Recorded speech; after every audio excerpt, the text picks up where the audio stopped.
Matin pressé, tête encombrée, tu cherches un son pour respirer. Une voix qui parle, qui fait sourire, qui lance des pistes pour te faire grandir.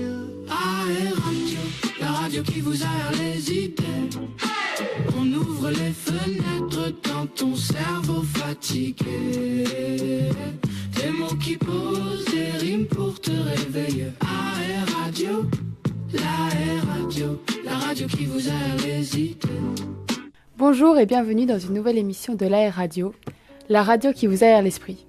Aujourd'hui, nous allons vous parler d'un détroit au cœur de l'actualité, le détroit d'Ormuz. Pour en parler, nous accueillons une première auditrice à l'antenne, Maëlia, qui a une question sur notre dépendance énergétique.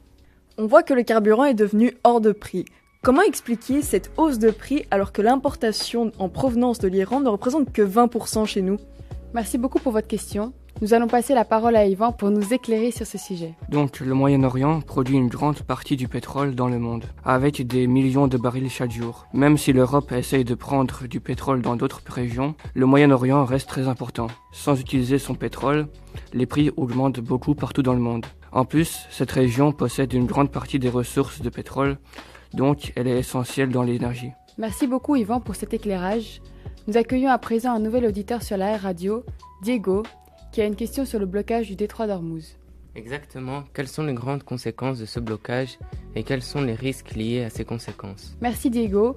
Pour répondre à ces questions, je passe la parole à Lucas. Alors, il y a 5 grandes conséquences du blocage d'Ormuz d'après toute l'Europe.eu. En première, il y a les chocs pétroliers et énergétiques.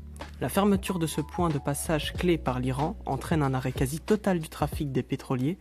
Cela provoque une hausse immédiate des cours du brut, donc Brent, qui a frôlé les $115 contre environ $63 précédemment.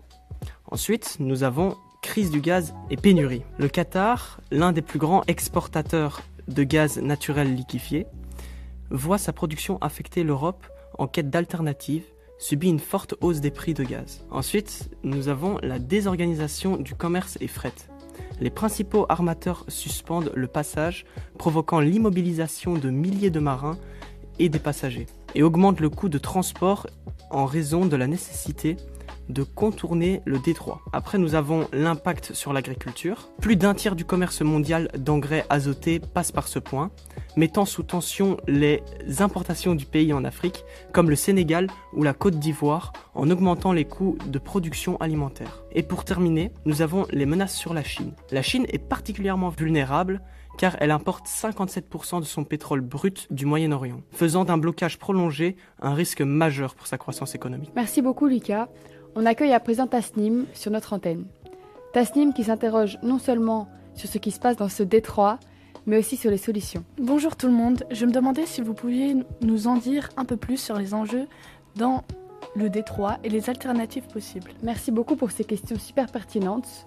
Pour y répondre, je me tourne vers nos deux spécialistes, Haril et Shams. D'abord, je vais vous relocaliser le détroit d'Ormuz pour ne pas vous perdre dans mes propos.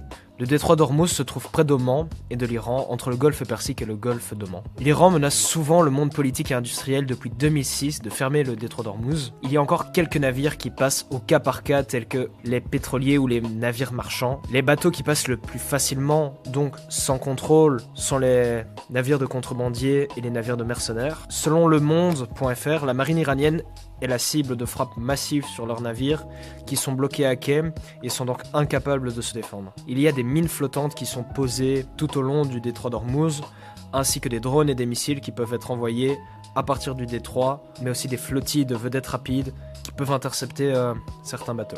Pour protéger le transit de ces bateaux, on peut envoyer des bateaux de guerre ainsi que des troupes aéroportées comme des hélicoptères et des avions de chasse, ce qui est fait par Donald Trump en envoyant un porte-avions.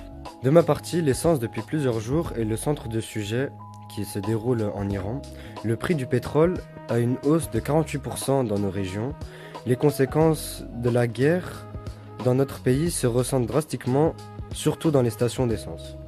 Une alternative au détroit d'Ormuz est l'oléoduc reliant le centre de traitement pétrolier de Abu Qai sur le côté du golfe au port de Yanbu sur la mer Rouge.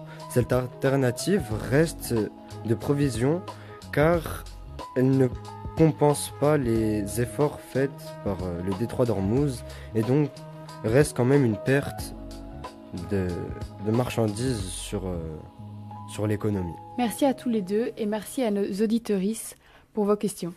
Rendez-vous la semaine prochaine en compagnie de l'équipe de l'AR Radio pour un nouveau numéro consacré à une autre actualité. Pour vous aérer les idées, ciao ciao.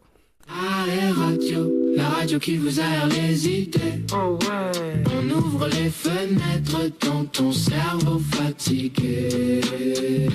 Des mots qui posent des rimes pour te réveiller. AR Radio,